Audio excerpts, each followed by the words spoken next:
Hello, my name is Dipali Agarwal, student of MBA, Mary College, IT University. I am here to present a topic under merger acquisition and corporate restructuring.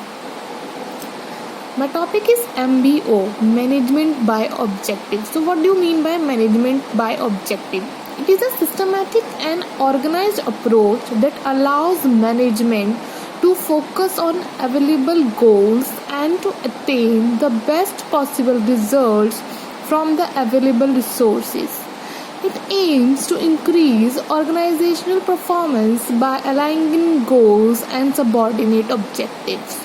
Throughout the organizations, ideally, employees get strong input to identify their objectives, timelines for completion, etc. MBO also includes ongoing tracking and feedback in the process to real objectives. So, what is the managerial focus of MBO? MBO managers focus on the results, not the activity. They delegate tasks by negotiating a contract of goals with their subordinates without dictating a detailed roadmap for implementing. Management by objective is about setting yourself objectives and then breaking these down into more specific goals or key results. Next, what is the main principle of management by objective? The main principle is to make sure that everybody within the organization has a clear understanding of the aims or objectives of that organization, as well as awareness of their own roles and responsibilities in achieving those aims. The complete MBO system is to get managers and empowered employees acting to implement and achieve their plans, which automatically achieve those of the organization. So, where these MBO used? The MBO style is appropriate for knowledge-based enterprises when your staff is content.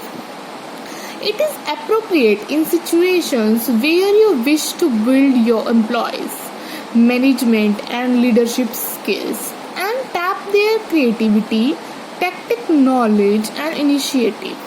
MBO is also used by chief executives of multinational corporations for their country managers abroad.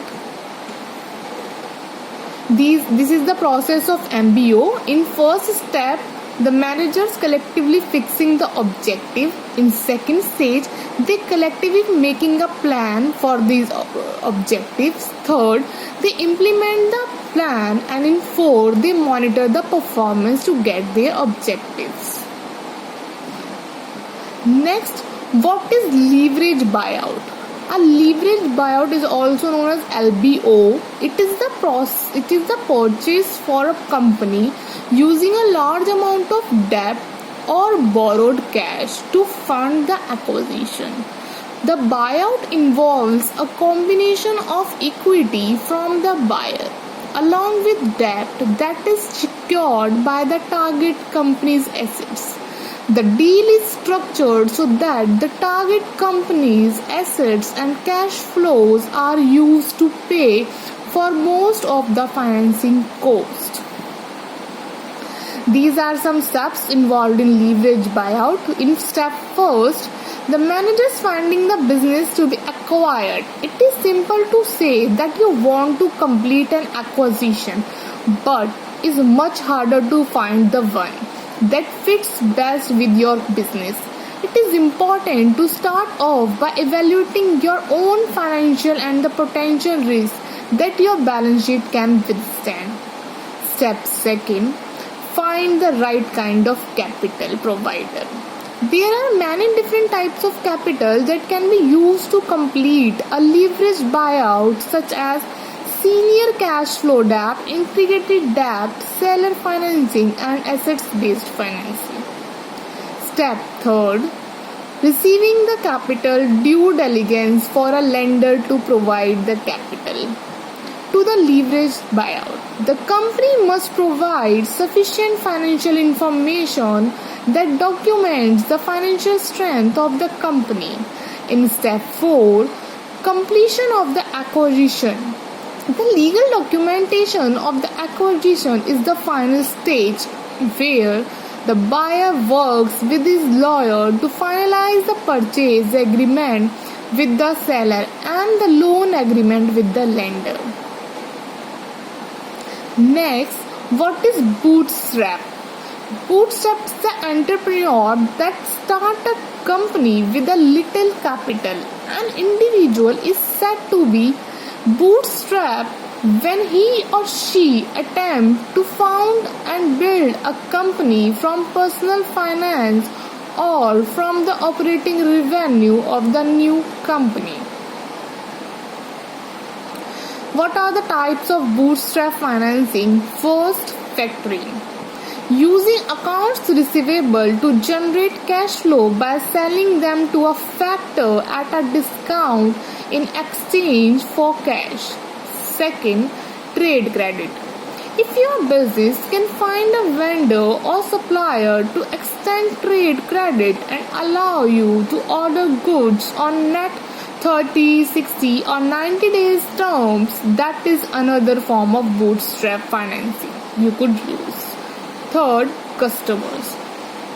Your business can use a letter of credit, which is LOC or LC, from your customer to purchase materials without using any company resources. Just like when a contractor has their customer pay up front and then uses that money to buy the materials they need to complete the job. Fourth, real estate leasing, financing, and borrow against equity is a great way for a company to generate capital by using its own assets. Fifth, free up cash by leasing equipment rather than purchasing outright. I hope you all understand what is MBO, LBO, and bootstrap. Thank you so much.